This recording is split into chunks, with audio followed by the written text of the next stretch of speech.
Welcome to the Lifelong Rivals Sports Podcast. I'm Zach Kaufman, here with Ryan D'Amico. What up, what up?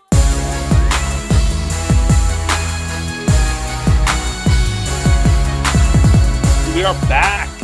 A little hiatus, some time off, some mutual time off, some time off because Zach wasn't feeling well, and, life happens, Zach.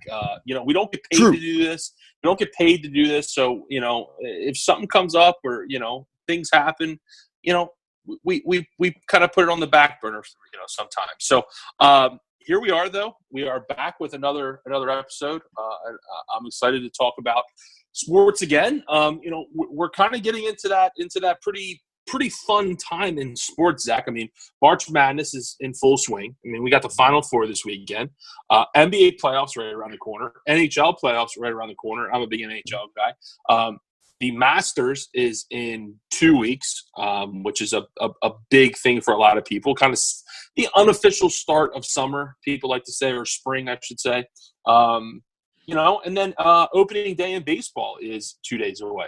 So, a lot of things happening in sports right now, and the draft's a month away. So, I mean, it's a fun time right now, man. And we're gonna kind of dive into it. We're gonna talk a little bit of everything on tonight's show. Absolutely. Yeah, you covered it. We'll hit some of those points you mentioned there. I'm going to start right in with March Madness. I have loved this year's competition. There's been a lot of fun, close games, a lot of fun teams to watch just in general. So I've really enjoyed it. There are some upsets, and that's what we've seen this year, but we've seen some more surprising upsets than in past years. So in general, I've had a lot of fun with this. I know your guys from Michigan. Yeah, they've made a nice run here to the Final Four. They had my most memorable game of this right now, besides obviously UMBC with the upset, was their win against Houston on that crazy final. It was really the final minute, but yeah, that final shot to win it, where it looked like that their guy was just trying to get fouled at that point with how he did a split in the air. Was able to knock down that three. That was crazy to me. So this has been a lot of fun staying up to date on these games. Yeah, that was wild, man. That was actually St. Patrick's Day, that game when that happened. Jordan Poole, freshman, a real sharp shooter from beyond the arc, and he delivered. And he makes his signature moment, and that's what you see a lot of times with some of these teams and that's why the motto for March Madness has always been and will always be survive and advance, because it doesn't matter if you win pretty or if you win big. Michigan has done both in this tournament. They went on a buzzer beater, like you said, against Houston, and then the next game they absolutely demolished Texas A&M by almost 25 points. So I mean, it doesn't matter whether you win by 1 or you win by 20. I mean, you just want to get the dub and go on to the next round. I mean, one of the best, I guess the best Cinderella this year, because they made it to the Final Four and they will be playing Michigan, is Loyola-Chicago, who has really lived up to the whole survive and advance mantra. I mean, they have several 1-point victories in this tournament. Mm-hmm. So, I mean, they are sliding by and they're getting by, but what a cool story for them. I mean, there's a lot of people that probably didn't even hear or know of Loyola-Chicago or couldn't have told you what conference they play in. Missouri Valley Conference, for those that don't know. So, I mean, what a cool story. Then they have, like, the whole Sister Jean aspect, the old nun who's with the team. Like, it's a cool story. It's been a really fun team to watch, and I've watched a lot of their games, and obviously I'll watch again this weekend because they're playing Michigan. But what a fun story they've been, right? They certainly have, and I love the energy of that team, especially the big guy. Yeah, he is fun to watch. I can't remember his name off the top of my head. The big white guy. He's just like so full of energy. He's all over the court. One comparison for him that I had when I first saw him was to Zach Randolph in the NBA. Like, he's not a great athlete or anything like that. He just uses his body really well, and he's able to finish around the rim, and that created an entire career for Zach Randolph. He's still doing well at age 36 in the NBA, and it's doing well for leading Loyola-Chicago here through the tournament. So they're a lot of fun to watch. How excited that whole team gets as they're having success. It continues to push them forward here. I love it. Yeah, they've been fantastic, and that's a good point. A really perfect way to describe it is they play with a lot of energy. And one thing that I think gets misconstrued a lot when teams like this make these runs is you get a lot of people that like they just think they just got hot and for 4 straight games, and they pulled a couple wins out. They were lucky, and if you actually stop and watch this team, this is actually just a really good basketball team, like all around. You touched on it. They have a good big that can give them a low post presence. They have really good guard play. I mean, really good guard play and good wing play. I mean, they have 4 guys that shoot around 40% or above from 3. They can also beat you off the dribble. I mean, they are a nightmare to defend. It's going to be interesting to see how Michigan defends them. They've been one of the best defensive teams in the country so far. So it's going to be interesting to see how Michigan defends them because they are such a nightmare. So what a fun story they've been. And then obviously we talk a little bit about that matchup in the Final Four. We might as well talk about the other matchup quickly, and then we'll kind of highlight the some of the other stuff that happened throughout the tournament. So while on one side of the bracket you have 2 teams that no one picked Loyola-Chicago to go to the Final Four, and only a handful of people picked Michigan to go to the Final Four. I being one of them, not even because I was a homer. I just thought they were playing really good basketball. But on the other side, you have the 2 number 1 seeds. You have Kansas and you have Villanova. 2 kind of, Kansas, the prototypical basketball blue blood, and you got Villanova, who is the lowest ranked seed ever to win a national championship back in 1985. Also, obviously, won a championship 2 years ago. We're in the title game last year against UNC again. UNC got their revenge. But now here's Villanova again in the Final Four. I mean, they are really making a case, Zach, that they are one of the current blue bloods in college basketball. And what Jay Wright has done at Villanova since he's got there has been fantastic, taking a school like Villanova and really putting them on the map. So this game is going to be, I mean, fantastic. I can't even describe it. I'm at a loss for words. This game really should, and I hope it lives up to the hype. I really do, and I think it will. Just so many dynamics, so many great players. So I'm really excited to watch this game. Kansas at Villanova.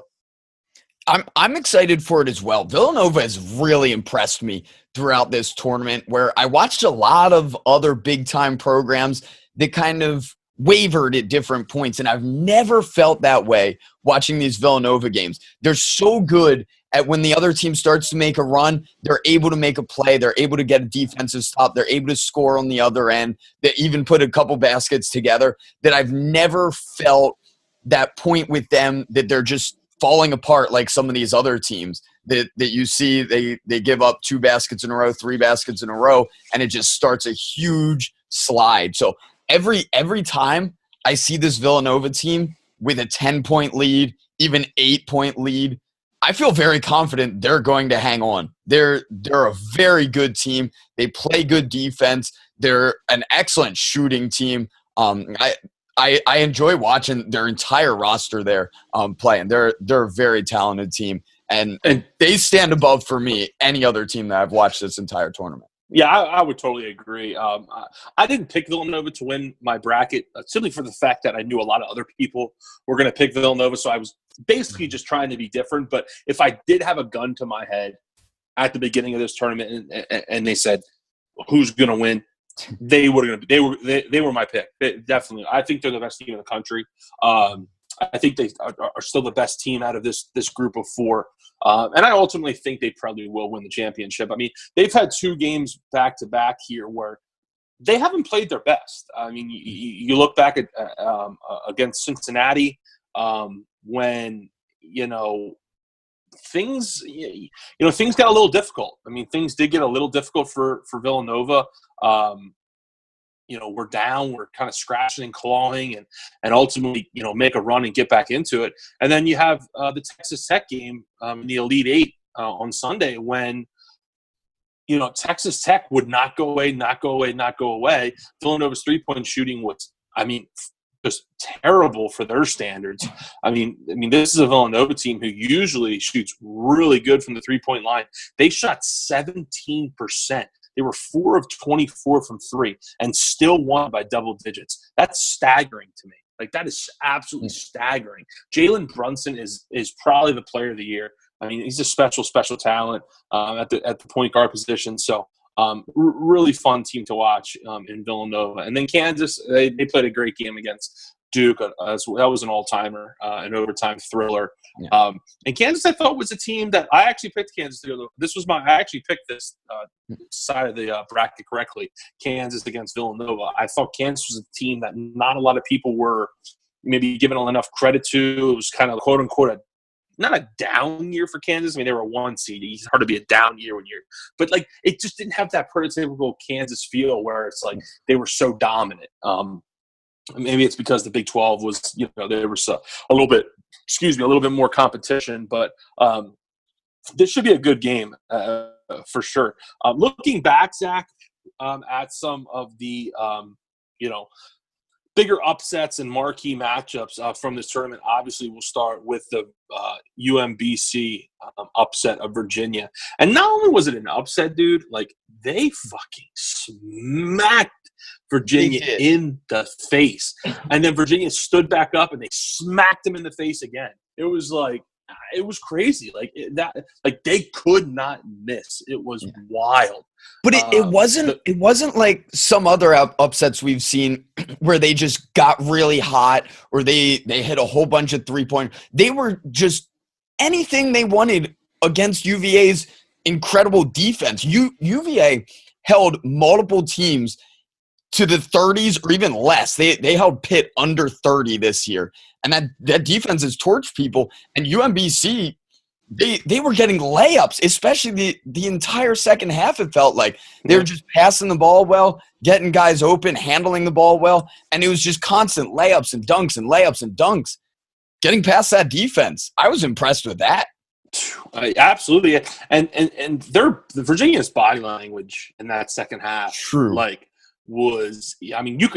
I knew that game was over with 10 minutes left in the game. Mm-hmm. I did. I said to myself, and I even tweeted it out. I said, I think this game's over.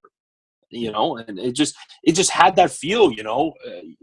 It just had that feel, and Virginia just looked defeated. And UMBC puts up 74 points. The most points Virginia allows all year, so a 16 seed. The University of Maryland, Baltimore County, absolutely outstanding.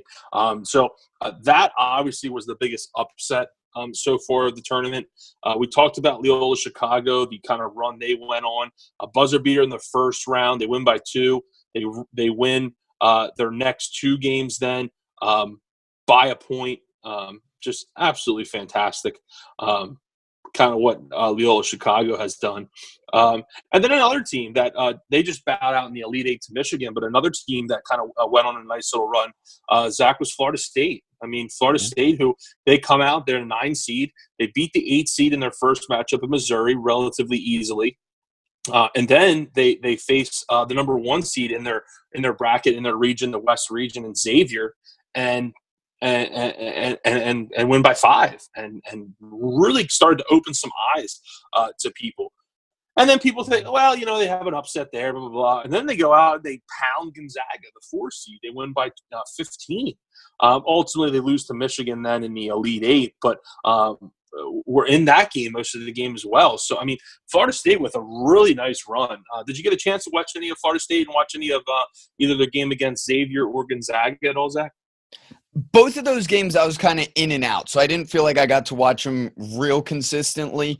But they had a similar format to what they always seem to have, with some really good athletes and then a couple of shooters around them. That led to success once again here. That's exactly how Florida State was. They're long, they're athletic, they have some guys that can shoot, and they create mismatches, and they do press quite a bit with that length and can really give some teams some fits. So those were kind of the bigger upsets on the left side of the bracket. As we get into the right side of the bracket, things a lot more chalky on this side. Nothing real crazy. The one that really stands out to me is Marshall. They beat Wichita State in the first game. Wichita 4 seed had a really nice lead. Switched conferences this year, moved up to the AAC from the Missouri Valley Conference, which they were in. So that was surprising to me, the fact that Wichita lost to Marshall, and then Marshall goes out and gets freaking buried by 23 points in the next game to West Virginia. So that goes to show you what the hell was wrong with Wichita that game. So that was definitely one that stuck out to me. And then as far as another upset, I think you really have to look at Syracuse beating Michigan State. I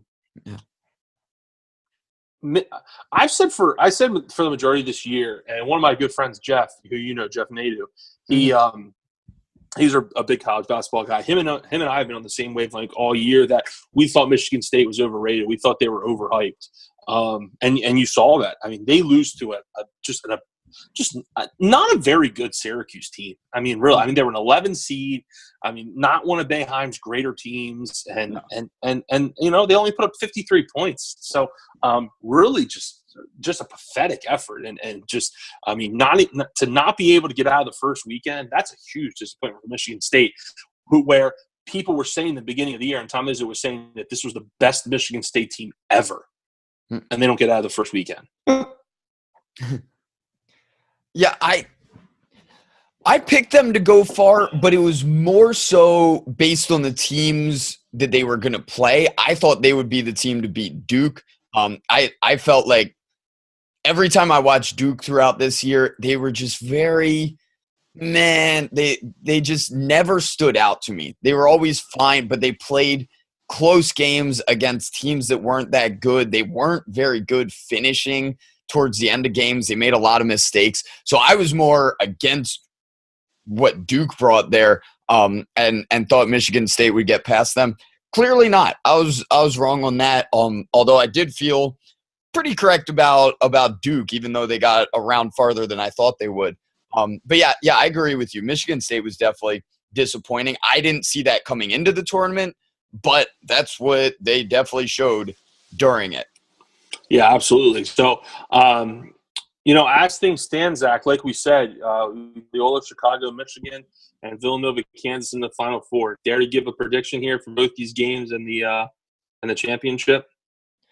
I've had Nova from the start, so I am going to stick with that.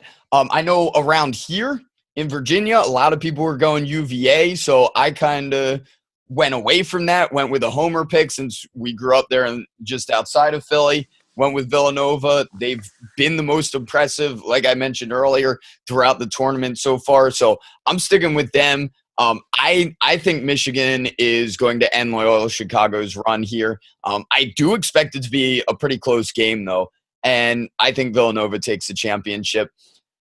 I honestly, if they make it there, I wouldn't be surprised if they make it not a close game, like a 14-point game, something like that. Wow. With how talented they are. And I don't think Michigan stands up to quite their level right now. Yeah, I feel the same way as far as the teams I think that are going to advance. Michigan, I think, ends the Cinderella story for Loyola, and then I think Villanova will beat Kansas in what I think is going to be a really good game. Mm-hmm. And then looking at Michigan and Villanova, the reason I think it would be a closer game is Michigan's three-point shooting is and has always been good, and that keeps that. I mean, you're a good three-point shooting team. You can stay in any game. Doesn't matter who you're playing. You can hang around, and I think that would be a big equalizer for Michigan. And then with Mo Wagner, I think he's kind of a mismatched nightmare that he can pull the bigs away from the rim, and they can kind of work their pick and pop that way. So I think Michigan would actually give Villanova a pretty good game, but I think at the end of the day, I think Michigan falls short again, like they did in 2013, losing to Louisville. I think they'll lose to Villanova, although I'll be pulling for them. Don't get me wrong. Yeah. I just think Villanova just a little too tough. I think they just have too much talent on that line. So, it's good. It should be a fun Final Four, Zach. At this time next week, we'll know who the champion is because the Final Four is on Saturday and the championship game is Monday night. So at this time next week, we'll know who the champion is. So should be fun. I'm looking forward to it. It comes and goes so quick, but March Madness, you got to admit, is one of the best things in all of sports. Absolutely. And especially like I mentioned at the beginning, early on, when we had all those games going on and it was constant close finishes, there's nothing better than that. That it's just close game, one finishes, go to the next, close game, another tight finish, go to the next. Like almost every single one. I was up till 1 in the morning, 1:30 in the morning till they'd finish with some of those crazy finishes there. I loved it. There is, you said it great. There is nothing like this entire month of college basketball. And we'll move from there into professional basketball here. We'll just touch on it quickly. We'll go a lot more in depth when it gets more towards playoff time. But some exciting finishes coming up here. And the league is a lot more balanced, it seems to me, than what it's been in the past. The last couple years, it's been very strong in the Western Conference. The Eastern Conference is, can anybody do anything against the Cavs? This year, it's fascinating to see the Raptors at the top of the East there. The Celtics are still ahead of the Cavs, and the Cavs they don't have a chance at catching either of those two teams there. So the Cavs look pretty settled into the 3rd seed. They could be caught by some of the other teams close behind them. The Sixers are only a game behind them. I agree, but I'd still doubt it. I think the Cavs will still finish as the 3 seed, but that is a very tight race there. It kind of ends with the final playoff spot. There's nobody beyond that 8th spot that's really battling to get in the playoffs. It really drops off with those Pistons and Hornets teams that tried to make a run, but they'll come up short. They're 5 games back from the Heat. But those 3 through 8 seeds are very close together. They're within 5 games of each other. So there could still be these last about week and a half of the season. There could still be a lot of movement in the seedings, and it's exciting to look at it and see the Sixers sitting there at number 4. Like you said, they have a shot at that number 3 seed. But if the season ended right now, they'd be hosting home games there for the start of the playoffs, which is something we haven't seen in a long, long time. And I'm excited for that possibility. But regardless, right now the 4 or 5 seed would be Sixers, Pacers, which would start out the playoffs if it ended today. And that's a team I think the Sixers could definitely beat. So this is an exciting time here after a long, long, long ride of the process, rebuilding that entire organization after they traded away Iguodala, Thad Young, a lot of their top players there in the mid to late 2000s, I guess, more late 2000s. Yeah, the process is really kind of coming into shape here. I mean, and getting back to the home court advantage, Zach, I think it's imperative that they hang on to that number 4 seed and they do get home court advantage. Do you know how many games in the new year in 2018? You know how many home games the Sixers have lost this year? Off the top of your head, do you know? I do not know off the top of my head, but I know they've played well, especially since the new year. They've lost 1 game at home this year. 1 time in 2018. We're almost in April, Zach. Mm-hmm. Like, that's fantastic. That's phenomenal. That's why I think not only is it imperative that they get the 4 seed, but like get Christ, gain as much ground as you can in these standings. Get that 3 seed. I know it's almost impossible for them to get that 2 seed, which I get that. But I mean, if they can get to the 3 seed, man, that would be fantastic. I mean, you're gonna have probably 2. You'll have home court in two series, perhaps. Maybe if the 2 seed loses, but you know, hang on to that, move up. And then also, I mean, I talked to you before we went on the show. I mean, the Sixers right now are playing as well as anyone in the league, Zach. I mean, and they're blasting people. I mean, they're winning by 12, 25. I mean, they're absolutely just blitzing teams right now. And it's great to see. I mean, it's really great to see. Markelle Fultz played last night.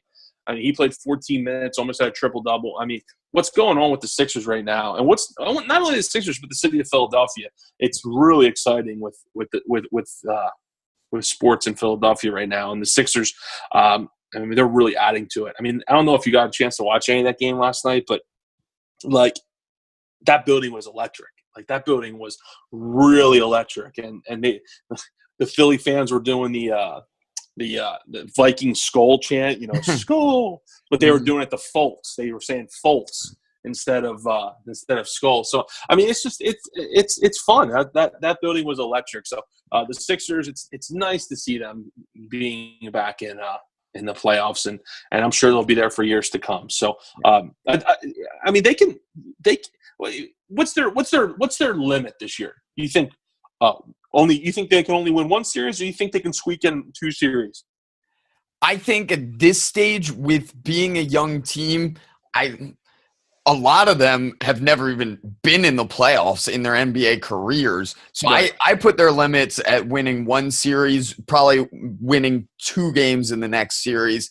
I really have a hard time seeing them push a series to 7 games in that second round, unless there be some kind of significant injury. We saw it a couple of years ago with the Clippers that I think they were the 2 or the 3 seed and lost Blake Griffin and were upset by the Trailblazers there, carried by Damian Lillard. So we could see a scenario like that potentially if one of those top teams were to lose someone good. But that, honestly, I have a hard time seeing that in the East here, because I think that's the biggest strength of those top 2 teams, that the Raptors and Celtics are just so deep throughout their roster, that they have so many bench players that have been playing well throughout this season at basically every single position. And the Celtics haven't even had Gordon Hayward there. So it's a very tough position there for the Sixers, but I think they can definitely win a series. Yeah. I just don't see it go beyond that. Yeah, I definitely think they can take a series, and I think they could steal too. I mean they have the talent, and one thing that, as I'm starting to get older, one thing that I kind of get tired of hearing, and you said it, and it's no disrespect to you, it's not a slap in the face to you. A lot of people say it, and it's experience. Like, experience is great. I mean, obviously, if you have a team that's played in, collectively in 55 playoff games, yeah, that's fantastic. I mean, that's awesome. I mean, that's obviously a huge feather in their cap. But at the same time, like, that's not the end all of end alls. Like, just because a team doesn't have experience, it doesn't mean, well, no, they don't have a shot. No, I mean, we saw with the Eagles this year. I mean, they were not the most experienced playoff team. They had a lot of young guys, and they rolled their way to a championship. And you see it in other sports. So I get a little fed up with the whole experience card. I think at times that can be used very lazily. Is that a word? Lazily. As far as I know, it makes sense to me. lazily. I don't even know how to say it, but you know what I'm saying. Yeah. But I definitely think they can steal. They can definitely steal another series if they're put in that situation. As far as the Eastern Conference goes, well, maybe look at the East and then we look at the West, Zach, quickly. The Raptors at the 1 seed. Are they your pick to come out of the East right now as it stands, or do you think maybe Boston or someone else takes the reins there? As well as the Raptors have played this year, I just cannot see them finally getting to the NBA Finals. I would love to see it. I think it'd be fun. They have some really good players. Kyle Lowry is one of my favorites as their point guard there, but they tend to rely on their stars a little too much, that I would be surprised if they'd be the team that makes it out of the East here. I think the Celtics are a little more well-rounded. The Cavs obviously have the best player in this entire conference, most likely in the entire league, and he has just been going crazy this past month. playing out of his mind. And that's what he typically does in the NBA playoffs as well. So I think the Celtics have a shot, but I'd still put the Cavs as my top team to come out of the East. Wow. This is the tightest I've felt about it that I can remember of LeBron not making it to the finals here. Is that why you're putting your money on the Cavs, because of how well LeBron's been playing? Yes. Absolutely. I think their depth is very weak. Their around him is just kind of it's okay, but he's playing out of his mind, and he continues to show that every single year that he has that ability in the playoffs to step it up another notch. Yeah, two things. I kind of want to pick the Raptors mainly because they've been really good at home this year. Like, really good. Their home record is, I don't have it in front of me, but it's something staggering. It's really good. Celtics, obviously, the more maybe complete, deeper team. And then the Cavs obviously have the best player. So I kind of lean Raptors initially. See where you're coming with, though, with Boston and Cleveland. Real quickly, though, I want to ask you, are you a LeBron guy? Or are you like a LeBron kind of like hater, or are you just kind of not like in the middle on him, or like what's your take? Because I feel like with people, you either like LeBron or you hate him. At least that's my sense with a lot of people I talk to. So I'm at a point where, and I've felt like this for a long time. Early on, I would definitely have called myself a LeBron hater in his early Cavs days, where he repeatedly was a poor decision maker for them and would take some poor shots there. He'd kind of disappear at times. I have a huge respect for him because he has gotten so much better. He's improved significantly since those early Cavs playoff teams. Even some of the ones that went to and made the finals, he's improved. His shooting has come along an incredible amount, where he's now very consistent for three from deep, that mid-range. It's not just going to the basket and occasionally hitting some other deeper shots. I respect him as a player. I have huge respect for him. For me, I am a point guard. I've always been a point guard. So he's not a guy that inspires me as much as some of these other players. So I wouldn't put him as like someone I love as one. I'd never mention him in my favorite players to watch because he's a freak athlete. I'm not a freak athlete like that. I'm not 6'7" that can jump out of the gym. That's one of the fastest players in the league. Which I think would be a reason why you would want to watch. Why you would like to watch him, is because he does stuff you can't do. But I could understand that, and I appreciate that other people fall under that category. But for me, it's almost like watching a superhero movie. I hate watching superhero movies because it's not realistic. Like that's never realistic for me. So I'd much rather watch someone like a Kyle Lowry, someone like that. Like I love Goran Dragic on the Heat there. Players like that are more relatable to me. That I can watch there. Or Tony Parker, one of my favorites on the Spurs. Nice. Yeah, what LeBron's doing this year is remarkable. Yeah. I mean, listen to his averages for this year. Mm-hmm. And don't forget, this guy's 33 years old and has been playing in the league since he was 18. He's averaging, and we're going to round up just for the sake of, I was always told since I was a kid, when math, if it's above 0.5, you round up. So we're rounding up, okay? My math teachers, going back to elementary school, middle school, and high school, will be proud if they're listening. I remember that. You always round up. So we're going to round up. the knowledge. So we're going to round up in this case. He's averaging 28 points, 9 rebounds, and 9 assists per game. Like, sorry, like that's just ridiculous. Like, and to do it for such a long time at such a high level. I am a LeBron guy, and I've always been a LeBron guy. And yes, I would agree with you that he definitely had some questionable times with decision making and forcing things and not. A lot of people get on because he wouldn't hold for the last shot. He would pass it at times. But, I think that's a weak argument too. MJ passed the ball a few times. I remember the Steve Kerr shot. He passed the ball a few times in critical moments. Now, the only difference between him and LeBron is when Michael's guys made it. LeBron guys, they didn't. So if they did, I'm not so sure we're having, making a big deal of that as we are now. Right. And I think for me, Zach, the biggest thing that I like about LeBron is how he's such a good face for the NBA. Like, he's such a good face for the NBA. Like, he's not a dickhead. He's not a deadbeat. It's not like this guy knocked up 5 girls, has 8 kids with them, and doesn't want anything to do with them. No, he's had the same girl for a long time, kids with them. Is a good father.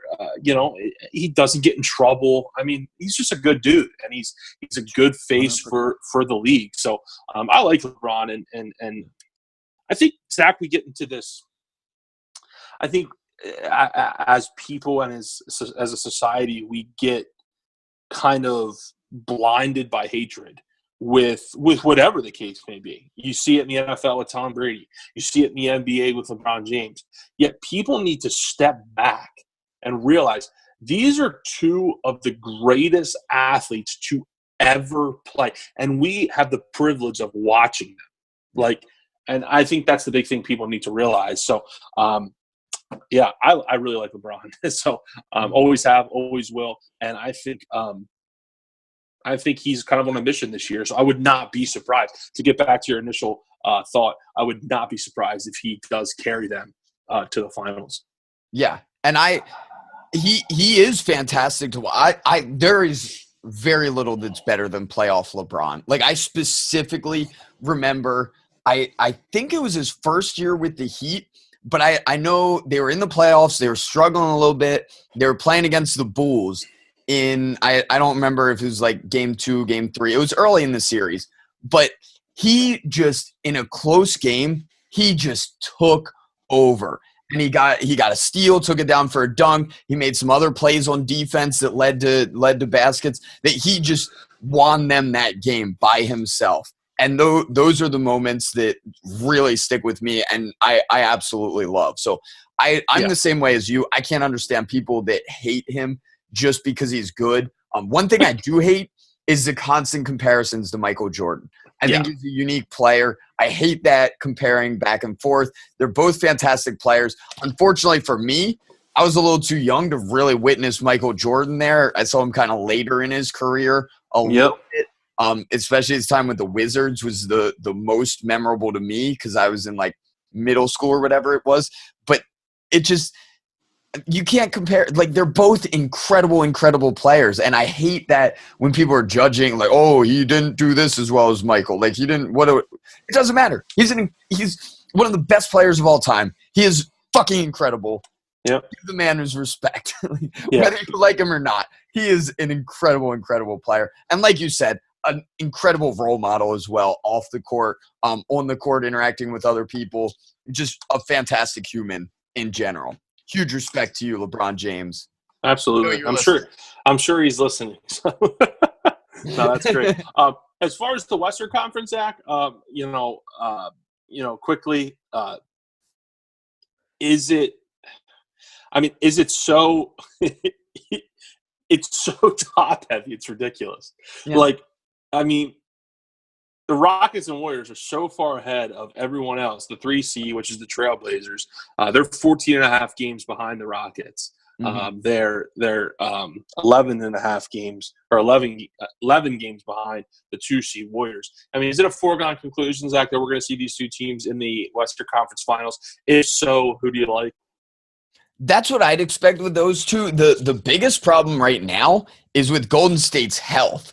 They've got a lot of problems there with all of their top players, where Draymond Green doesn't seem like it's that significant. That he just seems he's had an illness the last couple of games, and he's supposed to miss tonight as well. But Steph Curry, Klay Thompson, Kevin Durant, all being injured there. They're playing a collection of their end of the bench kind of guys starting for their team. So as long as they can get healthy, I expect it should be those 2 teams there at the top. There are some other fun teams there and some interesting teams on the lower half that I think could cause some upsets, specifically the Spurs. They're a team I love Coach Pop is incredible. A lot of times he kind of takes it easy and rests some players during the regular season and then kind of unleashes them in the playoffs. So I think they're a team that could pull an upset in the first round. Especially without Kawhi Leonard, I don't see them making a true run past that. The Thunder, I've been more so unimpressed with. I love the Blazers with their two scoring guards there with CJ McCollum and Dame Lillard. Two of my favorite guys to watch in the NBA. I can't see them topping either of those other two teams. Shout out to the Timberwolves for getting into the playoffs here. Yeah, they've been bad for a long time, but I don't really see them or the Jazz making much noise yet. But it should be. What I think it will turn out to be is a couple really good first round matchups. We might have some series that go the full length of games there before we get to the next round. And I think that'll make it a fun start though. Although, like I keep saying, Rockets Golden State I think will be the top two there. Yeah, I agree, and I definitely think it'll be those two in the Western Conference Finals. It will be a fun series, a really fun series. I mean, some really dynamic players, faces of the league, obviously with Harden and, Chris Paul and what they've done this year since Paul got there has been fantastic. And, everyone knows about the Warriors at this point. One thing to me that stands out about the Rockets, dude, like that team is so good collectively at shooting the three. Mm-hmm. Like, I mean, as a team, Zach, they shoot like 38% on average as a team. Like, that's fucking dumb. Like, that's so good. And that's one of the reasons why they get out to these big leads and these big leads quickly is because when they catch fire, I mean, like, I think there was a game this year, and correct me if I'm wrong, if you remember this, like, there was a game this year where I think they hit like 9 or 10 straight three-pointers. In concession. I don't know if you remember that, but I don't know that specific one, but I wouldn't doubt it. They have a huge collection of shooters. Because I remember someone tweeting about it during it because they was like, "Oh my God, 8 in a row, 9 in a row, 10." Like I think they made like 10 threes in a row in that game. It's just crazy. So I think that's one reason why they really separate themselves. Who would you like there in a series between? I know the injuries are iffy, but I mean, say that the Warriors are relatively healthy. Who do you like there? First off, I think if those two teams could go to a 7-game series, it would be one of the most memorable series we've ever seen. With their ability to score on both sides, there's all kinds of players on both sides that have been there, have hit clutch shots, have that ability, can shoot from basically anywhere on the court. So that might be the most fun series I've ever watched if we get some kind of 7-game series out of those two teams. I still lean Golden State as long as they're healthy. I think they have a slight advantage on the defensive side. As much as I love Clint Capella as the big guy for Houston, I think Draymond Green is clearly the best defender in that series, and that gives Golden State a little bit of an advantage there, as well as just how good Kevin Durant and Steph Curry are. And then you add in Klay Thompson. As long as they're healthy, I still see them moving forward. With one guy I do want to point out that I love what he's done with his career is Eric Gordon there in Houston. Yep. He started out looking like he was going to be some kind of all-star. He was actually traded in a Chris Paul deal early on in his career.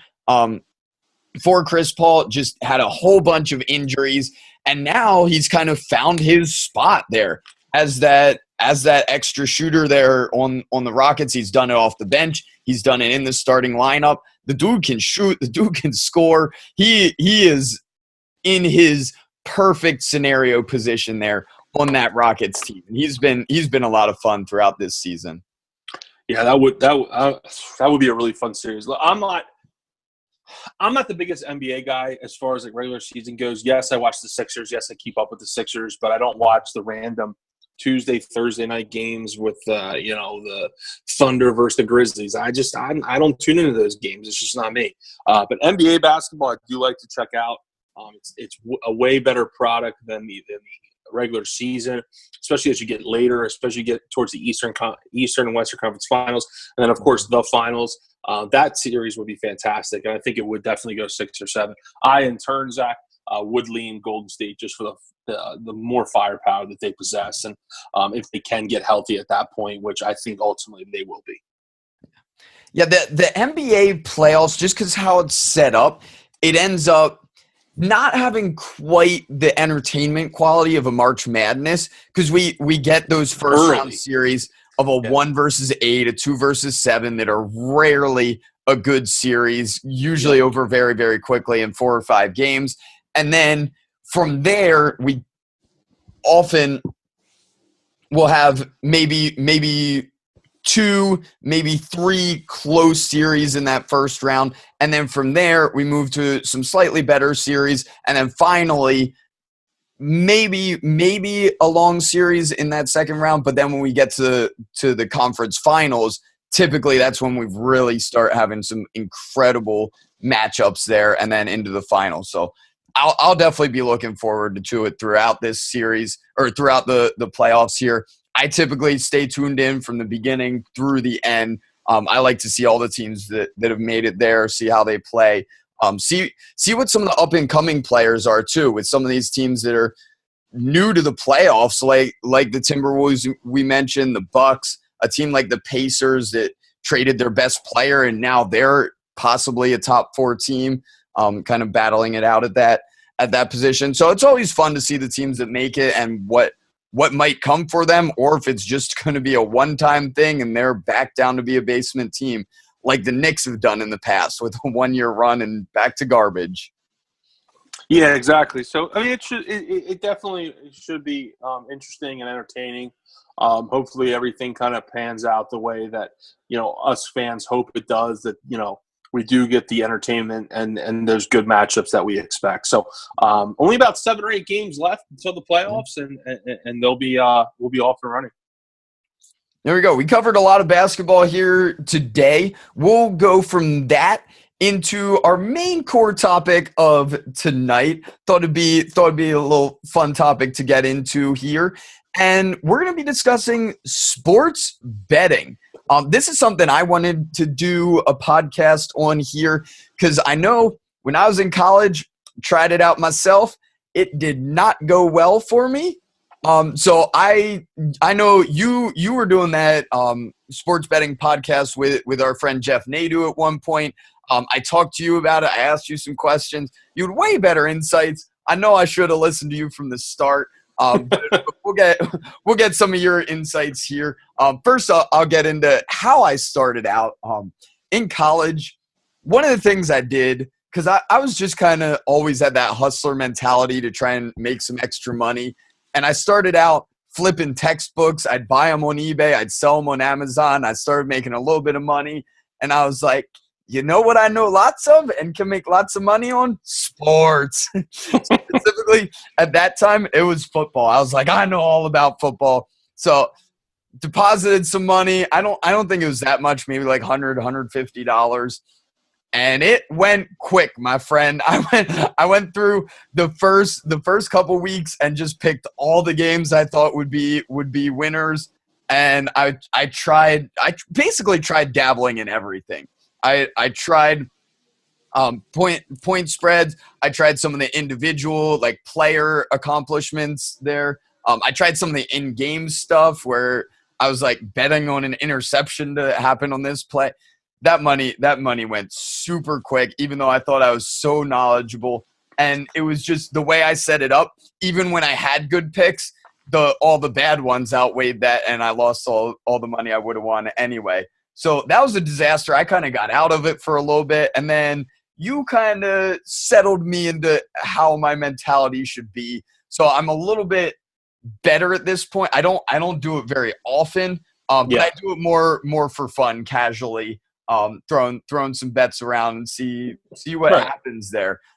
So let's start with this. From my experience there in college, what would you do to improve on that? If I'm depositing $100, $150, $200, something like that, just starting out, how would you recommend the approach for someone like that? So the way I always looked at it, and the way, like you said, Jeff and I had that sports podcast, and Jeff's actually doing really well with sports betting. If that's something that you're listening to this and you want to dabble in, I mean, you can definitely reach out to me, and I'll put you in contact with Jeff. He's doing a really good thing. He works at SBR Forum. So, I mean, if you're interested in that, go check him out on there. I'm sure he'd love to help you out even more than what Zach and I are talking about tonight. So, but to get back to your initial question, Zach, the big thing I think with people is it happens to everyone unless you get some sort of guidance and you get some sort of structure, is you think you're going to deposit $100 and you think at the end of the season you're going to walk out with $5,000. Like, hell yeah, that's just that not was my plan. That's just not realistic. Like, it's not. Like, you need to one, be realistic. You need to two, money manage and focus on unit sizing. And what that means is say, look, I'm depositing $100. My unit size, which is the amount you bet per game, it should relatively stay the same. You should bet pretty much the same amount every game, and focus on that, and don't stray away from it. Where people stray away from it is when they deposit $100, they win, 3 out of 4. So now they're up, say your unit size is $10. Okay. So boom, now you're up 130 and you're like, okay, I've hit 3 or 4. Okay. I'm going to take that $30 I made and I'm going to put all of it down on this game. And then you lose. And then now because of the juice, you actually lost money. So, I mean, you need, it's kind of like slow and steady wins the race. Not many people like hearing that, but that's the way it is. And that's the way most bettors is they focus in on a unit size, they don't stray away from it, and that's kind of your best way to get a profit. Now, for the unit size, do you aim for like a certain percentage of what you have? Do you aim for like a certain number? What would you whatever you feel comfortable with, really. I mean, if you're a guy that's putting $100 on a website and it's like that's it, that's all I can put on the website, I would focus on the website's minimum. That's what I would bet if I were you. I'd bet the website minimum, and just if halfway through the year you're up $220, that's $150 you didn't have before. And that's the way people need to look at it is, at the end of the day, that's $150 you didn't have. That's beautiful. And a lot of people, a lot of people are greedy, and that, will come back to bite you in the ass. But as far as unit size go, just focus on what you're comfortable with. If you can deposit $300 into an account and make your unit size $25-$50, then do it for sure. But it's all about what you feel comfortable with and what you can afford to lose. And that's another thing. Don't look at it as like, oh, I'm going to win this much. Look at it as, what can I afford to lose? Because that's the way like now when I bet, that's the way I look at it. Like, what can I afford to lose? Okay, I can afford this much. Okay, that's what I'm going to put in. I'm not going to put in any more. That's when I can afford to lose. That's it. So, it's all about being smart. It really is. People think it's like, because they get the persona of what they see on TV and movies and like bookies, and it's very just fucking like, back alley bullshit, mob stuff. Like, no, it's actually, it takes some sort of, intelligence to kind of do this.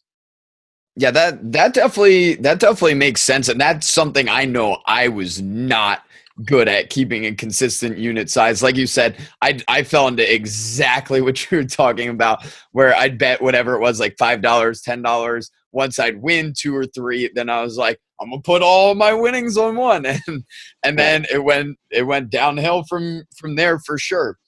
Now, what about, because one of the things I felt like was a huge mistake for me was I went through and would pick like 8 different games to bet on.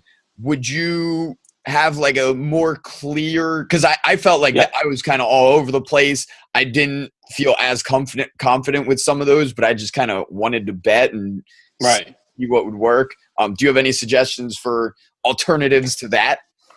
So what I like to do is like when I'm looking at a card, we'll just use football for example. We'll use NFL because there's less games. There's what on average 10, 15 games a weekend somewhere. When teams don't have bye weeks, 15 games. So I'm looking at the card, right? I look at every game, and I circle the games I like. There's always games that jump out to you, right? Yeah. Circle the games you like. Out of those 15 games, say you circled 7. Okay. Then you focus on those 7 games. Dive into each one of them. Try to find the advantages on those games. Out of those 7, maybe you dwindled it down to 3 or 4. Then out of those 3 games, focus on the 1 or 2 that you really, really like. Say you really, really like all 3 of them. Then okay, bet them. But focus on the 1 or 2 that you really, really like, and you think you have a distinct advantage in, and do it that way. You're not going to make. You're not going to make money betting 8 or 9 games a week. It's just not realistic because you're not going to go 6-2 every week. It's not going to happen. And if you do, and if you did, you'd be a fucking millionaire. Yeah. But that doesn't happen for most people. So that's the way I like to do it. Look at the card, circle the games that you initially like, and then just keep dwindling it down from there until you get the 1 or 2 that you think, I have to bet these games because I like them so much. And then at the end of the day, win or lose, at least at that point you can live with yourself and say, hey, see, I won. I knew I liked these games. Or if they, by chance do lose, it's okay. Well, bad read. I thought it was a good play, but at least you can live with yourself because you knew that those were your best plays. Yeah, and that definitely makes a lot of sense. In fact, another thing that people need to realize, like if you in this business, because sports betting is a business, and in this business, if you can win at 55 to 60%, that's great. Like that's not good. That's great. Anything above that's like fucking like. You need to be doing this for a living. You need to be selling picks. Like that's ridiculous.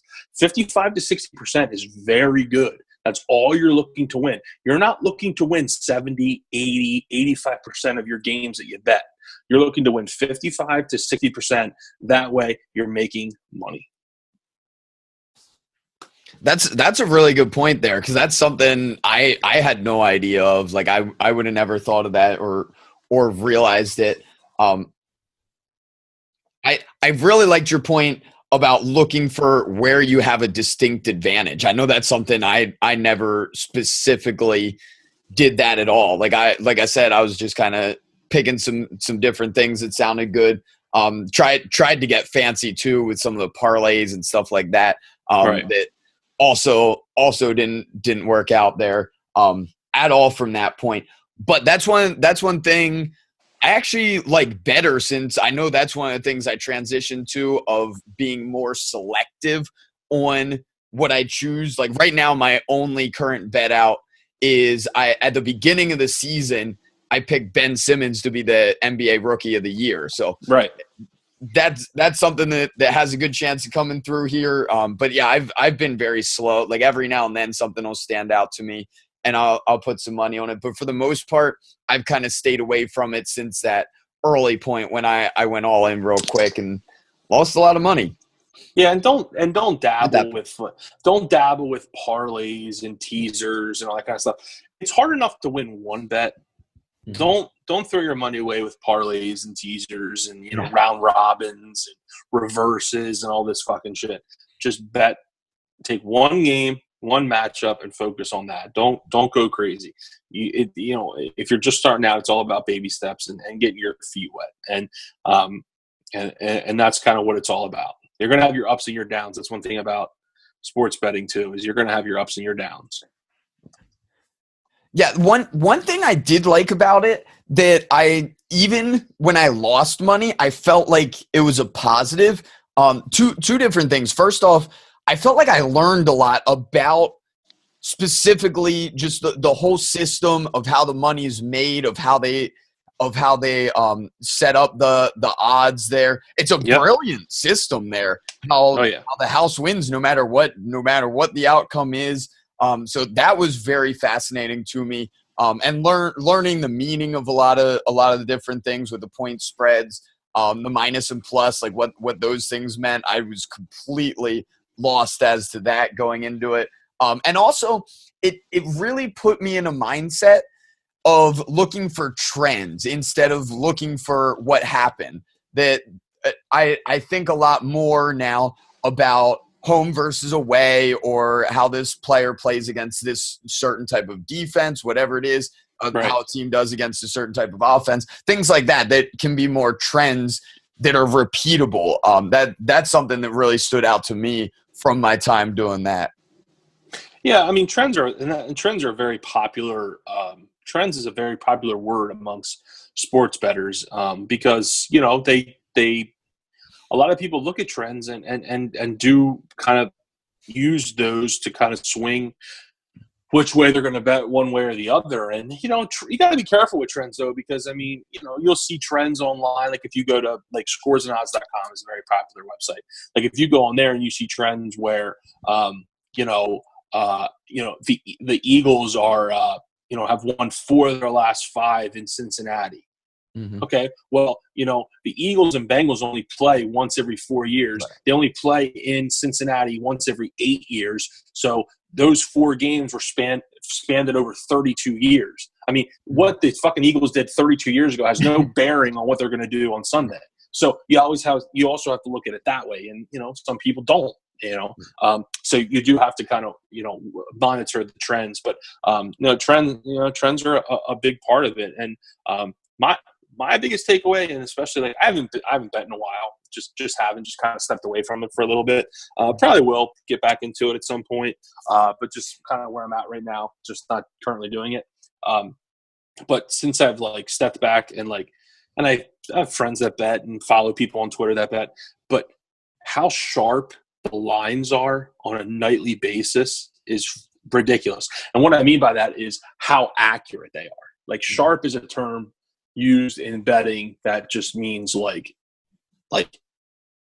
accurate, like just fucking like, okay, the over under is 156. It lands on 156 and a half. Like, I mean, that kind of shit's crazy. I mean, it's crazy that because it's not machines that make up these numbers. They're human beings just like you or I. It's a group of guys that are in a room and they come up with these numbers, and it's wild and it's crazy how sharp some of these numbers are. It really is. Mm-hmm. That's something I was curious about, because I didn't really know how that worked. I'm just reading a book. It's called Principles by Ray Dalio. That he was like a kind of a stock trader. He did different things with mutual funds and stuff like that. But he was very into putting together computer programs that would be able to beat the market. And one of his biggest successes was the recession in like 2007, 2008, that his company was able to still make a whole bunch of money for everyone that had their money in his funds, whereas most of the remaining people in the country lost money during that time. So that's something I was curious if it was similar to that they were able to program everything and create some kind of system, or if it's like you said, the kind of decision makers behind it, which is incredible that they're able to get it so close. Because I know exactly what you mean when it comes to the NFL. There's so many games that it's like it's a line of 6.5, and it finishes a 7-point game, finishes a 6-point game, right there. That it's right on the line. And especially the NFL more so than any other sport, because the NFL is the most bet sport in the entire world. So, that's no surprise that those lines are the sharpest. So it really is. It is crazy. It really is crazy that these guys are so fucking sharp with their lines. It's remarkable. So, sports betting, it's fun. It's definitely fun. And it's very, it gets your blood going. It gets the palms of your hands sweaty. Like I mean, it makes games that you probably wouldn't have watched exciting. And when you have those good weeks and you're pulling home hundreds of dollars, it's fantastic. But at the same time, you can also have those weeks where you're losing, $200, and it's like, shit, I could have used that money. So just don't be dumb with it. That's all I can say. I mean, whether you're 18 years old just starting out, or your 40-year-old father who, is looking to bet, but, don't just be responsible. That's all it is. I mean, they always say at the end of beer commercials on TV, drink responsibly. Oh, bet responsibly. You don't want to be that father around the holidays that can't get, their children gifts because, you blew $800 on the NFL this week. So just be responsible about it. And if you do that, you'll be okay. True. That's very wise words there. I definitely like that. That's one approach I try and take, that it's just something for fun, that I have a little extra money that I won't miss. And that's another thing I'll say too. I guess, probably the last thing I'll say is don't bet on credit. Which, if you don't know what that means, basically, don't bet through a bookmaker. Like get a website that you feel comfortable with, that you've done research with, and deposit money on there and use the lines. And when your money's out, you're done. Because if you bet through credit, it's a lot easier to get in over your head because you don't owe the money right then. It's not coming out of your account right then. You're basically putting the bets into your bookie and you're saying, I want the Eagles -3 for 100. They lose. Okay, the 4 o'clock game, I want the Cowboys -5 for 200. And then all of a sudden the Sunday night game comes around. Well, I got to get that $300 back that I just lost. I'm taking the Packers +3 for 300. Now all of a sudden at the end of the day, you're down 600, almost $700. Mm-hmm. And then the bookie comes calling for you, and you're like, well, dude, I don't have that money. So don't bet on credit. That's definitely another thing I would say too, is bet with the money that you have and do it that way. That makes sense, man. I appreciate the insights there. I feel a lot more clear there for if I'm going to go into anything like that again. Like I said, started out terrible, but right. kind of doing it just for a little side enjoyment from time to time there. I know I have a little money on the Super Bowl, so it's more like big events that. Did you take the Eagles? At the beginning of the playoffs, I went with the Patriots, so I got some better odds there. Oh, I see. So you had you put a little future in at the beginning of the playoffs. Yeah. Okay, I see. Yep. Okay. I like that. See, and there's another great example. There's a great example of you being a quote unquote rookie bettor. And I don't know if you knew this or if you were just delusional to the point. So you had the Patriots. You took them at the beginning of the playoffs. You had a future in. So they were you bet X amount to win. Was it plus money? Were you getting plus money? It was it wasn't a lot. It was plus 180 or something like that. Right, because they were the favorite. So it was plus 180. Okay, so you bet that amount, right? Mm-hmm. It's a future. They got to the Super Bowl. Okay. Right. At that point, Zach, you should have bet the Eagles for whatever amount of money because that means that's called hedging. That's called hedging your bets. Because at that point, you're guaranteed money. You're guaranteed money. So so you say you bet $100 to win 180. Yeah. Then boom, you bet the Eagles for $100. If they win, you get the $100. If the Patriots win, at least you're guaranteed $80 there. So, you hedge in that situation, which I wish you would have done that. But if that ever happens again, now just hedge. Just bet the other side. You're guaranteed money, or you can let it ride. Or you can let it ride and be greedy and hope that it hits. But if you ever get a situation like that again, just remember you always have a chance to hedge and get some guaranteed money. I did think about that at the time, and then just kind of wanted to go with what I was feeling from the start there. But that does make a lot of sense to kind of lock in some kind of earnings, and that's why the futures are. And that's why futures can be fun because if you have a future that you really really like, that so and so team to win the championship. If they get there, you're guaranteed money. You are guaranteed money, and that's anytime you're quote unquote guaranteed money, that's a good thing. yeah, absolutely. It's a good point. Thanks so much for listening to the Lifelong Rivals Sports Podcast. We really appreciate it. If you're enjoying what you're listening to, please give us a follow. Let us know your feedback. Share us with someone else you think would enjoy listening as well. Thank you so much for the support, and have a great week.